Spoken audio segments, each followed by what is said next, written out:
Fue la línea divisoria de una ciudad y un modo de vida. Fue el telón de acero hecho de hormigón. Una barrera de 150 kilómetros que durante 28 años aprisionó a más de 1 millón de personas. Al menos 239 personas perdieron la vida al intentar cruzarla de todas las formas posibles. A continuación, el muro de Berlín.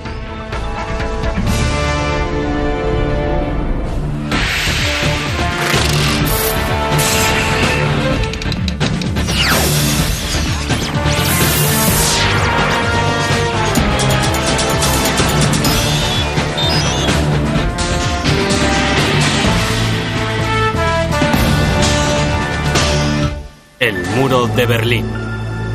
Casi una década y media después de su caída, apenas quedan restos del famoso muro de Berlín. La barrera que en su día separó el mundo en dos es actualmente una reliquia inofensiva, decadente, cubierta de hierbas y maleza. Estas torres de vigilancia antaño representaron una bala en la espalda para todo aquel que intentara cruzar el muro. Hoy descansan tranquilamente, desentonando con los bloques de apartamentos y los parques vecinales. El tramo de muro más largo que aún sobrevive, un recorrido de unos 1.400 metros conocido como la Galería Oriental, es en la actualidad más conocido por sus obras de arte que por su pasado. Pero en su época el muro de Berlín representó la pieza de infraestructura más amenazante, despiadada y tétrica del mundo.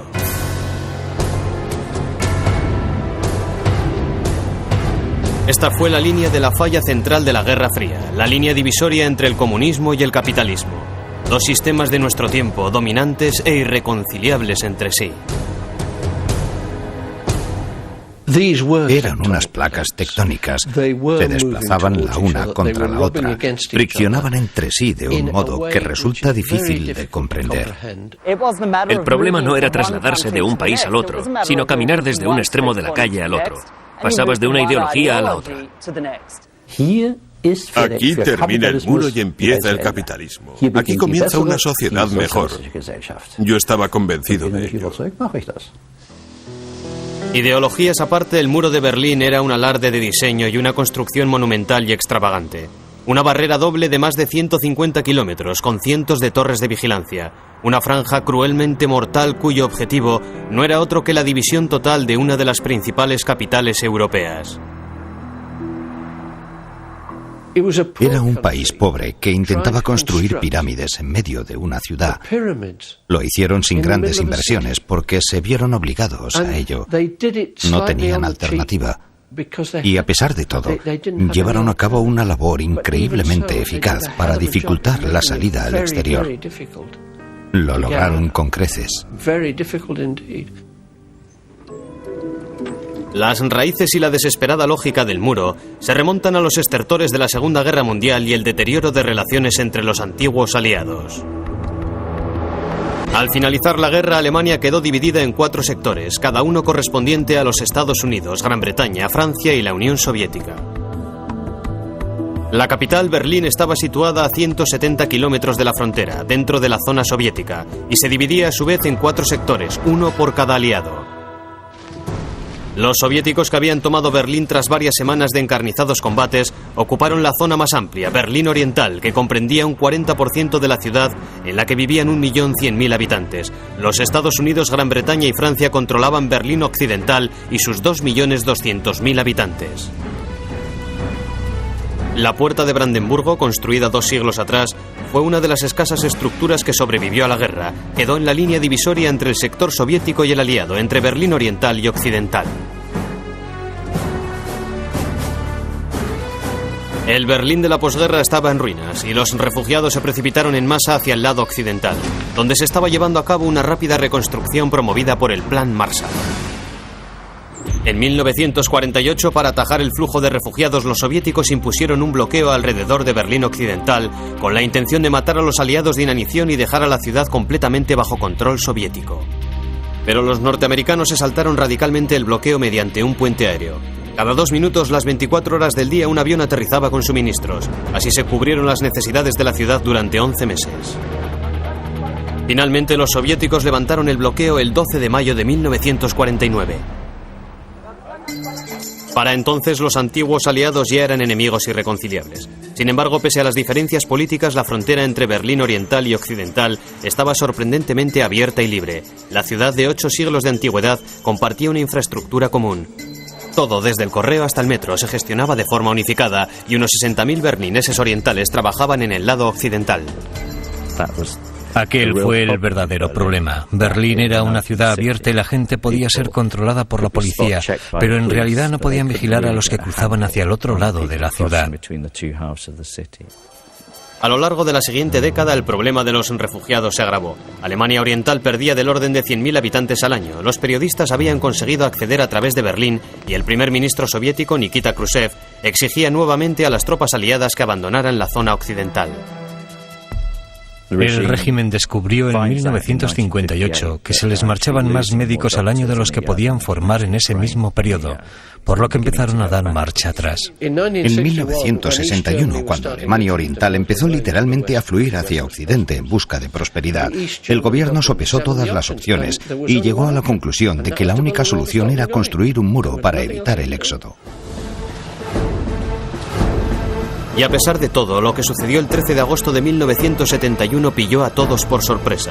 En toda la historia del planeta a nadie se le había ocurrido la idea de dividir por la fuerza una ciudad del tamaño de Filadelfia en 2 partes mediante un muro. En Berlín Occidental había una gran presencia de agentes de la CIA intentando averiguar las medidas que iba a tomar el régimen germano oriental para atajar la sangría de refugiados. Llegaron a la conclusión de que dividir la ciudad era imposible, no entraba dentro de las opciones.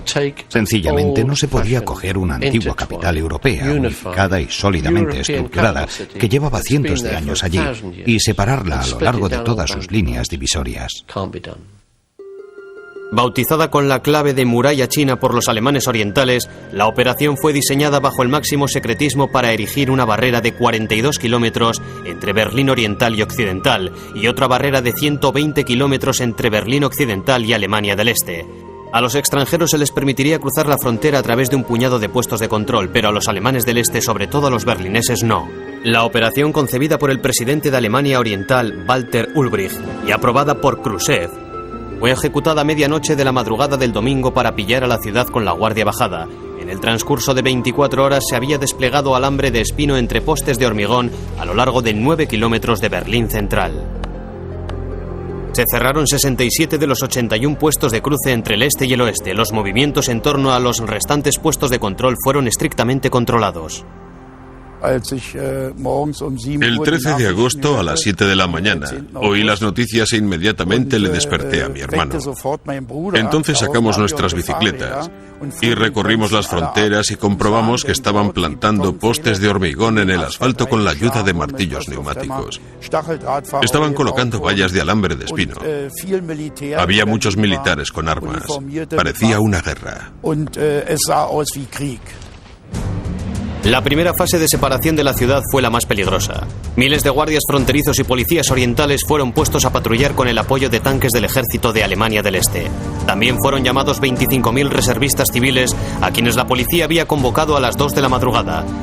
Se les proporcionaron armas y alambre de espino. A nadie se le había avisado con antelación de la operación y nadie sabía cómo reaccionaría la gente, incluidos los habitantes de Berlín Oriental. Si la gente se hubiera sublevado, si los soldados se hubieran plantado diciendo no estamos dispuestos a secundar esto, se habrían metido en un buen lío. Fue una maniobra a la desesperada. Nunca se había intentado algo así.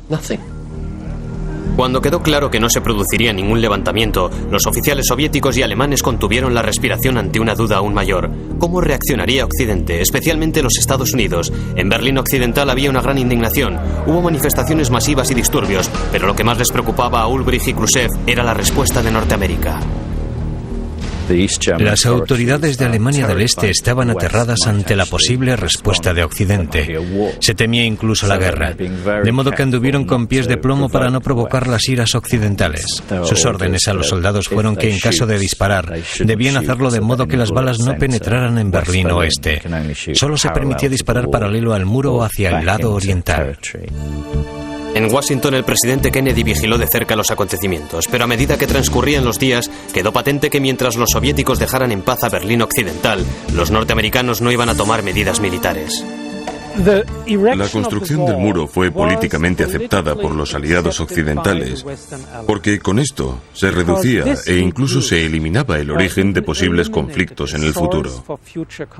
La frontera había quedado establecida y ya no habría gente trasladándose de Alemania del Este al oeste, de Berlín Oriental a Berlín Occidental. Así se evitaba que se produjera algo de proporciones difícilmente calculables.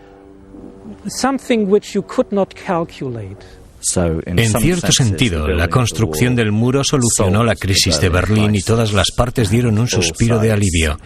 Jamás lo dijeron en público, pero eso es lo que muchos políticos occidentales pensaron en aquellos momentos.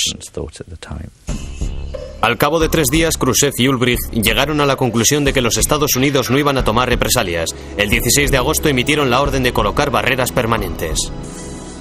Los soldados y los obreros empezaron a edificar lo que sería conocido como el muro primitivo, un conglomerado compuesto de cualquier material al alcance de la mano. Para separar Berlín Oriental y Occidental se emplearon ladrillos y piedras. El alambre de espino y los puestos de vigilancia se utilizaron para cerrar la frontera regional entre Berlín Occidental y Alemania del Este. Los analistas occidentales hacían conjeturas sobre cómo los alemanes orientales habían conseguido ocultar los recursos necesarios para erigir un muro de 160 kilómetros. Sin embargo, la respuesta era evidente. Berlín Oriental era una cantera de construcción porque había quedado arrasado por los bombardeos. Lo único que tenían que hacer era acudir a la cantera y requisar lo necesario, como bloques de hormigón, escombros, ladrillos, todo lo que hubiera disponible. Una estructura muy tosca y sencilla.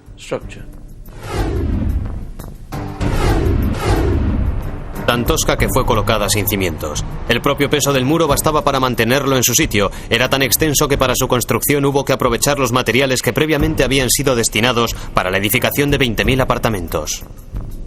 El aspecto provisional del primitivo muro, con el alambre de espino visible en todos los puntos, anunciaba descarnadamente la intención de mantener encerrado a cualquiera que tuviera la más mínima idea de escapar, incluidos los obreros que lo habían construido. Me acuerdo que entrevisté a uno de ellos y le pregunté lo que opinaba de esto. Y él dijo que en el fondo había sido una labor de una audacia increíble, pero que tenía la sensación de que estaba separando parte de su familia de sus otros parientes. Por otro lado, muchos ciudadanos orientales se sentían confortados de ver que el gobierno había tomado cartas en el asunto. Había un resentimiento generalizado hacia aquellos jóvenes profesionales formados a cargo del Estado que posteriormente habían huido a Occidente. Y lo que es más, la Segunda Guerra Mundial había dejado bien patentes los horrores del fascismo alemán y había un fuerte deseo de llevar al país hacia una nueva dirección. Muchos pensaron que el muro estaba dando una oportunidad al sistema socialista. El muro de Berlín tenía un significado muy especial en lo relativo a proteger el bloque socialista. Para nosotros era una necesidad, porque había un mundo inmensamente rico contra nosotros y debíamos superarlo. Pero detener la sangría de refugiados mediante un muro se reveló como una empresa difícil y sangrienta.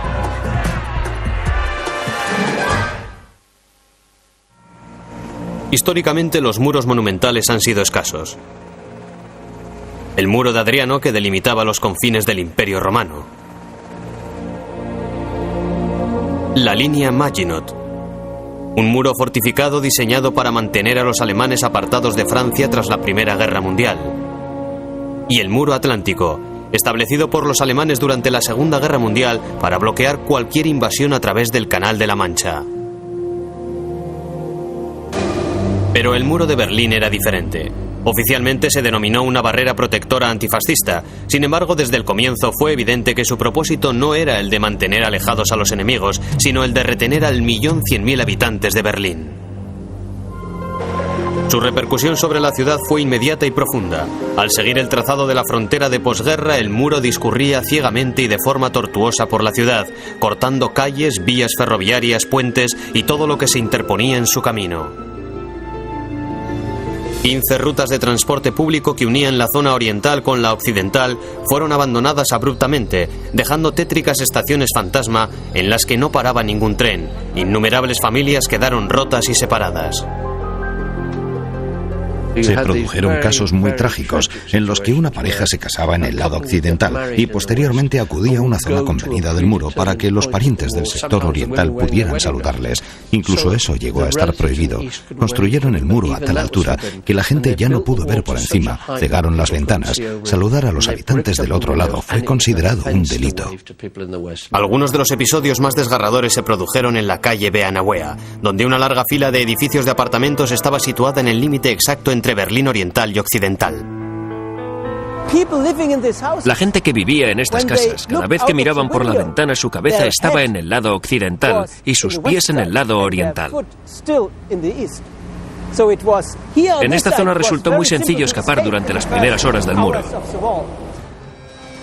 Algunos residentes desesperados saltaban sobre las redes de los bomberos de Berlín Occidental, quienes les animaban desde abajo. Al menos 2 personas mayores murieron al caer fuera de las redes. El incidente más dramático fue el protagonizado por la anciana de 77 años, Freda Schulz, que quedó atrapada en un tira y afloja que simbolizaba muy bien la difícil situación de la ciudad. La policía oriental intentaba retenerla sujetándola desde la ventana y los alemanes occidentales tiraban de ella hacia abajo. Las autoridades orientales intervinieron con rapidez para cortar la calle Beanawea, desahuciando a 2.000 personas de 87 edificios el 20 de septiembre y tapiando 1.253 puertas y ventanas. Finalmente, los edificios fueron demolidos para hacer sitio al muro.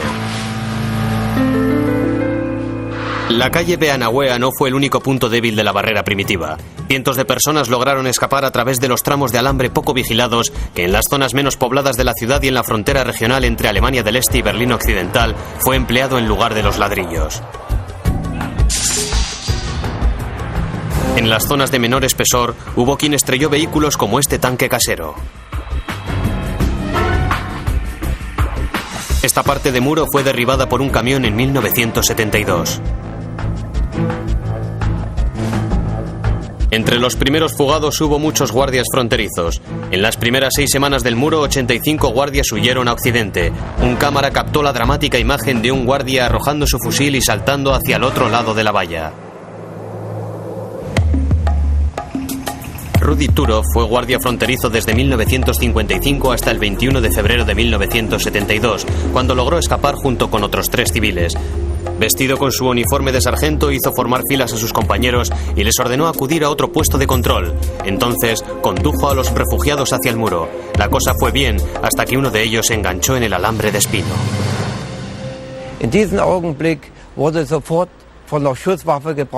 En aquel momento, los otros guardias fronterizos que nos habían visto utilizaron sus armas y yo me vi obligado a hacer disparos al aire. Entonces huimos hacia una casa de Berlín Occidental y fuimos liberados por soldados norteamericanos.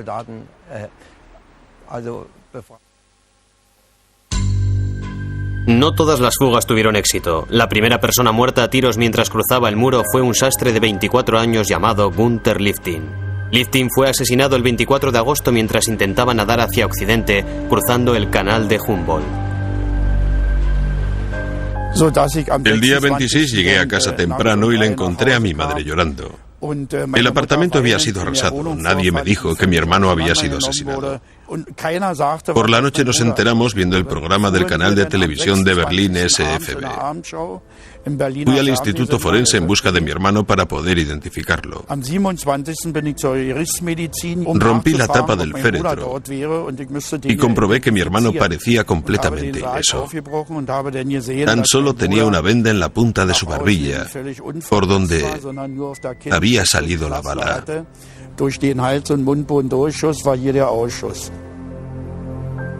La muerte de Liftin fue un mensaje aterrador para todos los berlineses. Sin embargo, pocos meses después se produjo otra muerte que conmocionó profundamente la ciudad.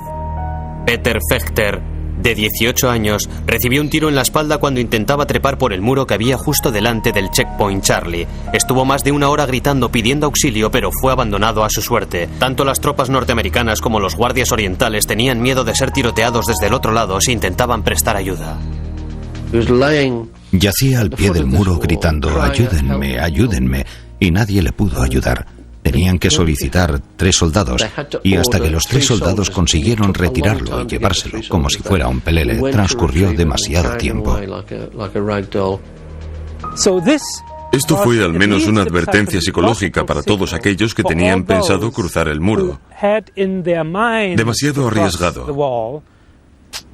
Mejor no hacerlo. Si las muertes individuales resultaban aterradoras, el muro engendró otros dramas que angustiaron al mundo. Pero ninguno tan grave como la confrontación entre tanques soviéticos y norteamericanos que comenzó el 25 de octubre de 1961, 2 meses después de la construcción del muro. Según el Tratado de las Cuatro Potencias de la Segunda Guerra Mundial, los Estados Unidos tenían derecho absoluto de acceso a Berlín Oriental, pero de pronto Berlín Oriental plantó cara a este derecho y empezó a exigir a todos los vehículos norteamericanos que mostraran la documentación. Y ante el miedo generado por la Guerra Fría era la clase de incidente que podía salirse de control, sobre todo habiendo 30 tanques norteamericanos y 32 tanques soviéticos enfrentándose cara a cara con los motores en marcha y los cañones listos para disparar.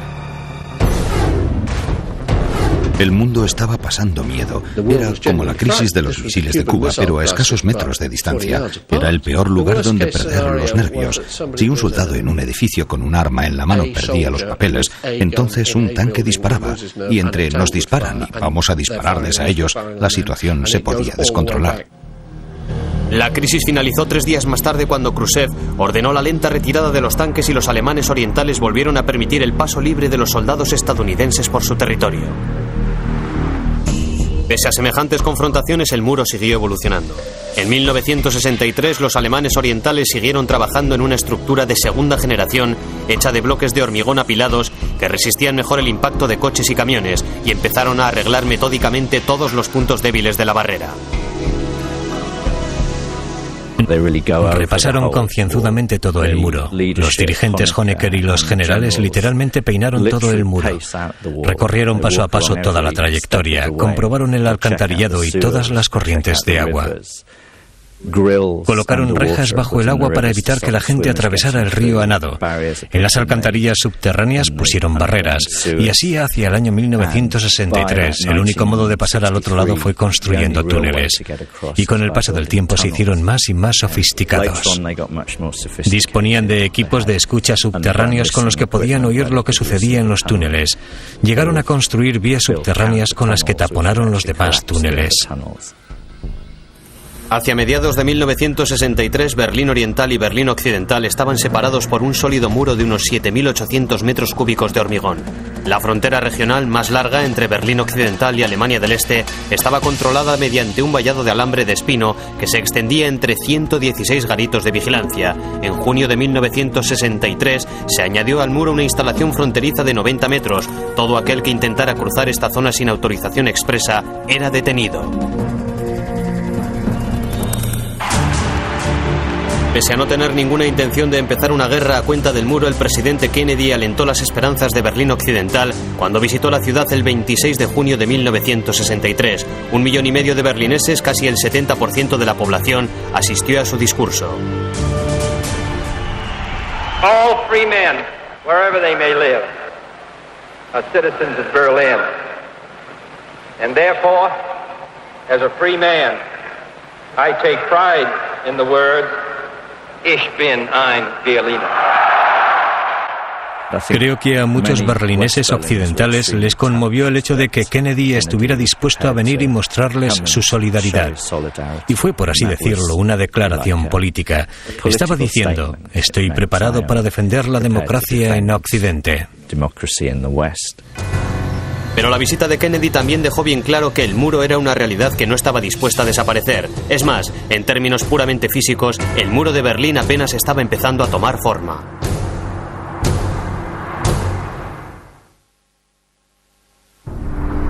Desde el punto de vista del diseño, el extravagante desafío del muro de Berlín seguía dando vueltas en torno a la creación de una barrera que pudiera mantener atrapados eficazmente al 1.100.000 habitantes de Berlín Oriental. No había muro capaz de ello. En cualquier caso, los alemanes del este, con sus escasos recursos, no podían permitírselo. En su lugar, desarrollaron un sistema que empleaba un nivel tras otro de vigilancia, detección, obstrucción y control. Para 1965, el muro era en realidad doble, compuesto de 2 paredes de hasta 4 metros de altura, hechos de hormigón o de alambre de espino y con una separación entre sí de entre 27 y 90 metros, dependiendo del terreno.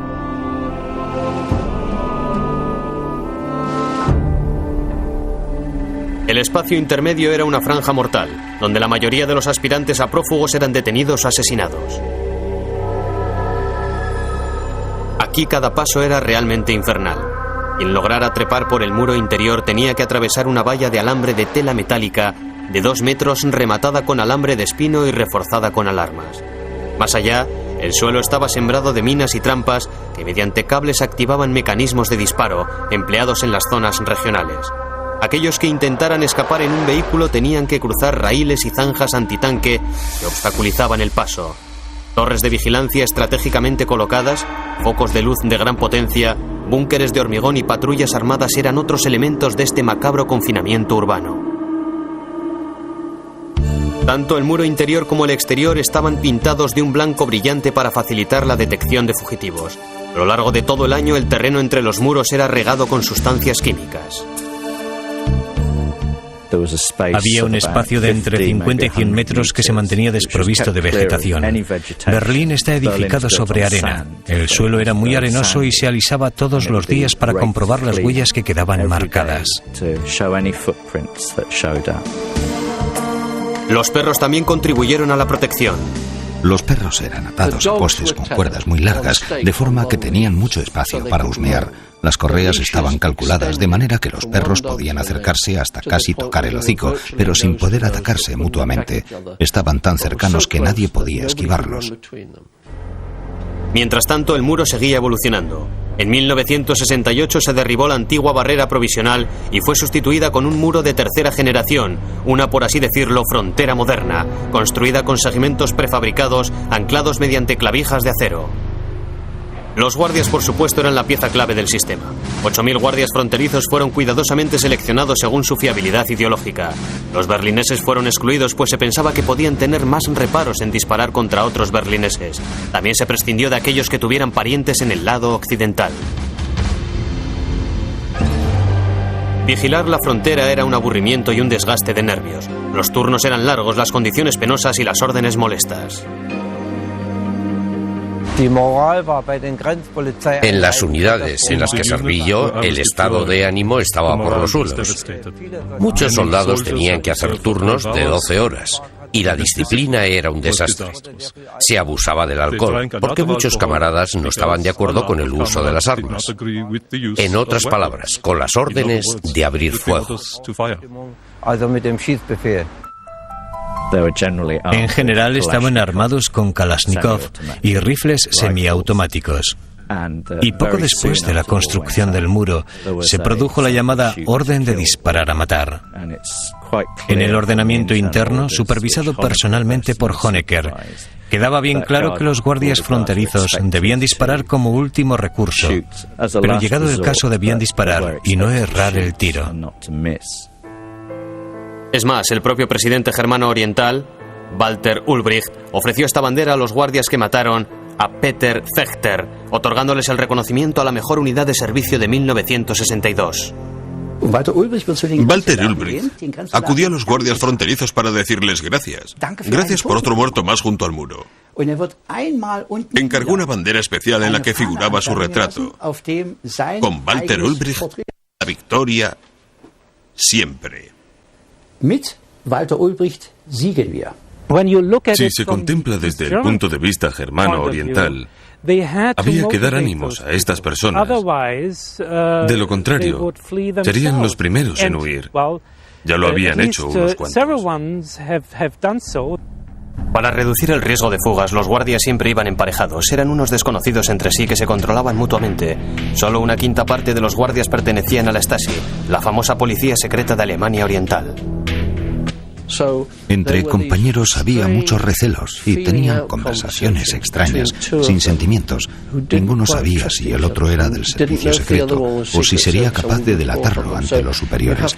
Eran dos personas que no se fiaban ni un pelo el uno del otro, que vigilaban entre 10 y 15 metros de espacio frente a un muro. Y al otro lado estaba Occidente, con su galaxia de neón. Las atalayas eran espartanas, no había servicios, no había medio para cocinar, no había calefacción. Los recorridos al servicio y los cambios de turno eran coordinados con mucho cuidado. Para el cambio de turno se aproximaba un todoterreno con los nuevos guardias. Uno de los sustitutos subía hasta la torre de control y ocupaba el puesto de uno de los guardias, que bajaba. Luego subía el segundo reemplazo y ocupaba el puesto del otro guardia, que también bajaba. De este modo no se interrumpía la guardia en ningún momento. A la minuciosidad agobiante del trabajo se añadía el hecho de que era muy peligroso. 16 guardias fronterizos fueron asesinados a tiros durante su servicio en el muro de Berlín. La propaganda de Alemania del Este convirtió a estos hombres en guardianes de la paz y de la frontera entre dos mundos. Incluso se erigieron monumentos a estos guardias. Pero con el final de la Guerra Fría se descubrió que aproximadamente la mitad de estos hombres habían sido asesinados por sus propias tropas en intercambios de disparos, o cuando uno de ellos intentaba escapar y para asegurarse le metía una bala a su compañero. Y eso es algo que los berlineses no supieron hasta mucho más tarde. Por supuesto, otro detalle que nadie sabía era que el muro de Berlín, que aparentemente era una pieza permanente del escenario de la Guerra Fría, tenía los días contados.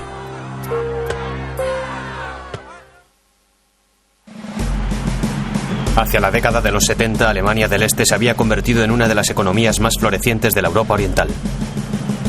Este cambio se debió en gran parte a la influencia estabilizadora del muro, que cortó eficazmente el éxodo de los profesionales mejor preparados y mantuvo el sistema social intacto. Pero su creciente peso dentro de la comunidad mundial hizo que Alemania Oriental fuera cada vez más sensible hacia su obra de infraestructura más famosa y vergonzante. En 1975 los germanos orientales empezaron con la construcción del muro de cuarta generación. Se diseñó una reestructuración para ofrecer una imagen más limpia y respetable de la barrera. El proyecto incluía hacer que el muro fuera más difícil de romper. Todavía eran muchos los berlineses que intentaban escapar año tras año, generalmente cruzando los controles fronterizos con papeles falsos, pero a veces incluso atravesando el muro. La siguiente renovación debía dificultar estos intentos. El antiguo muro de separación fue reemplazado por 45.000 segmentos con forma de L, fáciles de colocar y resistentes al clima y a la contaminación. La parte inferior de la L se extendía horizontalmente más de 2 metros sobre el terreno, haciendo el muro invulnerable ante las embestidas de los vehículos. Cada segmento tenía más de 1 metro de anchura y casi 4 metros de altura. El remate superior del muro fue perfeccionado mediante un borde circular de tubería que lo hacía aún más difícil de escalar.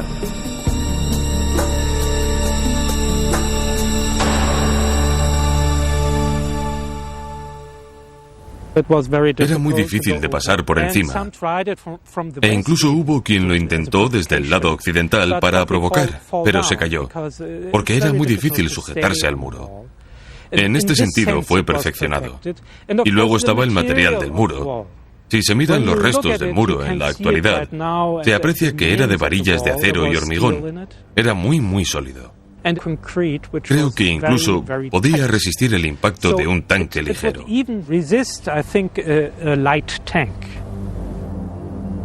Los propios guardas fronterizos comprobaron que el muro de cuarta generación era verdaderamente inexpugnable.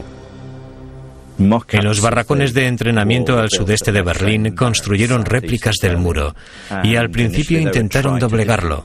Trataron de saltar por encima con pértigas, luego intentaron volarlo. En un momento dado emplearon un antiguo tanque T-34 para tirar el muro abajo y siempre fracasaron. El muro, remozado y con aspecto más pulcro, fue una mala noticia para la gente que quería escapar, pero tuvo su lado positivo al menos para algunos occidentales. Este es el muro que fue un regalo para los artistas de graffiti occidentales. Era tan limpio e irresistible que lo cubrieron de pintadas. A intervalos regulares, los guardias fronterizos orientales pasaban al otro lado cruzando los pasadizos secretos que había en el muro y lo volvían a pintar de blanco. Pero en pocas semanas las paredes se volvían a convertir en un lienzo multicolor.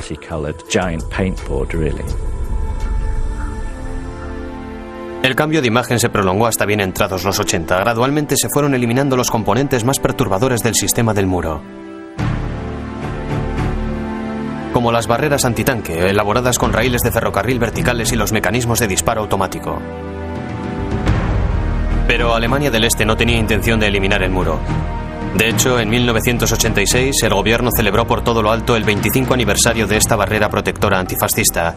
Al mismo tiempo empezó con el proyecto de una nueva versión del muro para el siglo XXI, que apenas requería guarnición, denominado Muro Fronterizo 2000. Se hizo un proyecto para utilizar microondas, tecnología moderna, sensores de calor para detectar prófugos.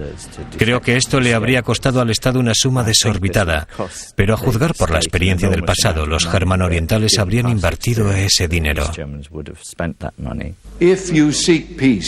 Al final no tuvieron esa oportunidad.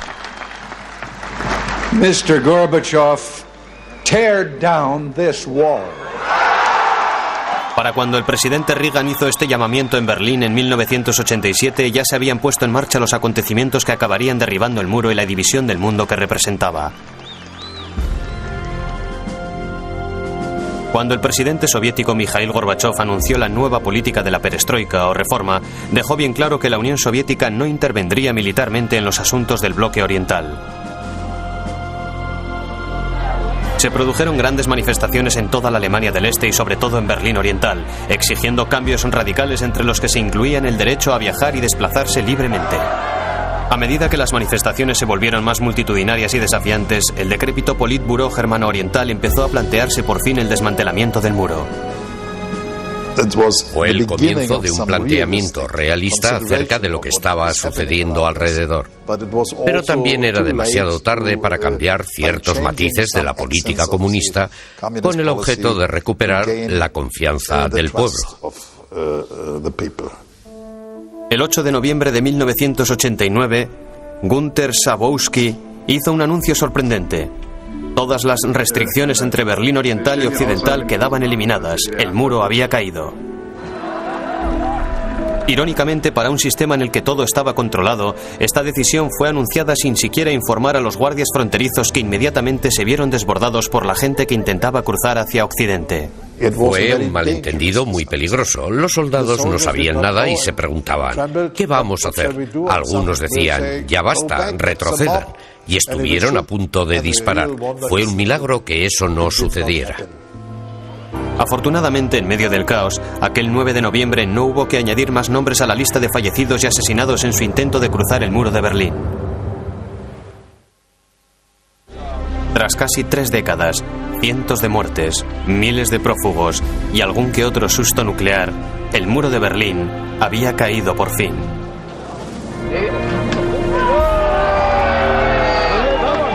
A muchos que se habían criado con el muro les costaba creer que ya fuera cosa del pasado.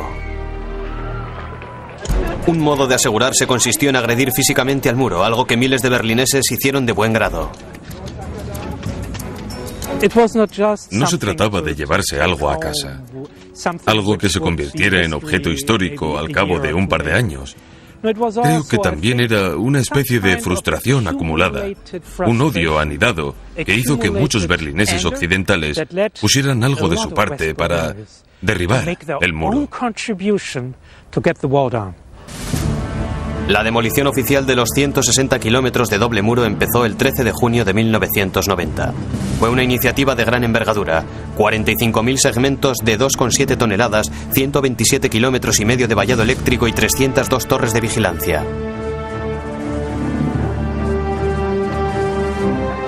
Ironías del destino, a los guardias fronterizos les tocó llevar a cabo la demolición.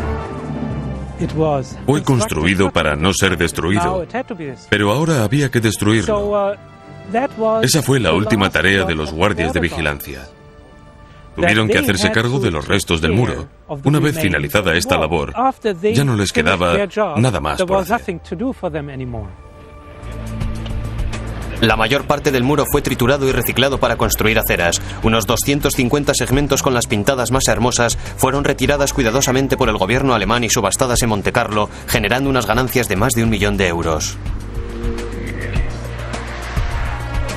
Grandes fragmentos fueron enviados a lugares emblemáticos de Occidente como trofeos de la Guerra Fría, la CIA, la Biblioteca Reagan. Otros fragmentos han acabado en lugares curiosos. En la terraza de un café en la calle 53, en pleno corazón de Manhattan.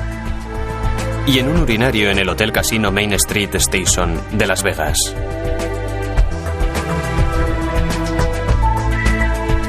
Otros elementos del sistema del muro fueron vendidos, incluidos los malvados perros de vigilancia. Eran cientos y habían sido entrenados para agredir a sus propios cuidadores si estos intentaban tomarse un descanso. Resultaron ser tan dóciles que la gente los compró como mascotas. Los perros asesinos acabaron siendo animales de compañía tan maravillosos que ni siquiera se metían con los ladrones. La caída del muro cambió drásticamente la imagen de Berlín. La Franja de la Muerte había pasado a ser un jugoso terreno urbanizable que atraía a numerosos constructores. La plaza de Potsdam, que en 1989 ofrecía este aspecto, era la dirección preferida por los empresarios, sede de Daimler-Benz y Sony. Los turistas empezaron a merodear por la Puerta de Brandenburgo, donde hace 28 años un paseo les habría costado la vida. Y por una pirueta del destino, la antigua Franja de la Muerte albergará una construcción dedicada al Holocausto de la Segunda Guerra Mundial, un inmenso monumento diseñado a imagen de un cementerio laberíntico. La única sección que se mantiene de la Franja de la Muerte se encuentra en la calle Beanawea, donde se ha erigido un monumento con minúsculas rendijas en el lado oriental del muro que dejan entrever lo que en su día fue tierra de nadie.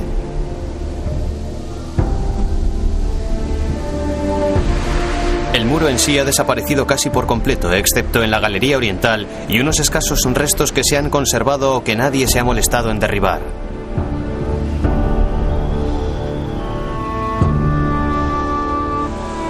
Una línea de piedras indica el antiguo trazado, serpenteando por Berlín como huellas del pasado.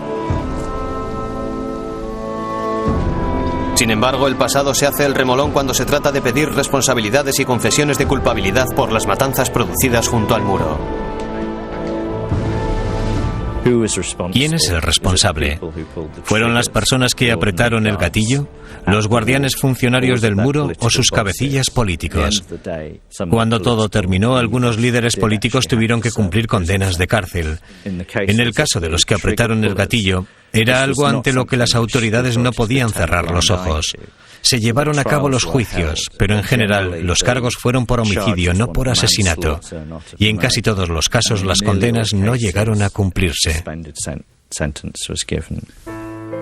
El presidente de Alemania del Este, Erich Honecker, fue juzgado en 1993, pero fue puesto en libertad por motivos de salud. Murió exiliado en Chile al año siguiente. Günter Schabowski, que trabajó en el Politburo entre 1984 y 89, época en la que fueron asesinadas 3 personas junto al muro, fue condenado a 3 años. Es el único miembro de alto rango del gobierno germano oriental que ha asumido su responsabilidad en las muertes. Yo era miembro de la cúpula. Y no puedo negar el hecho de que muriera gente por intentar abandonar el país sin intenciones delictivas.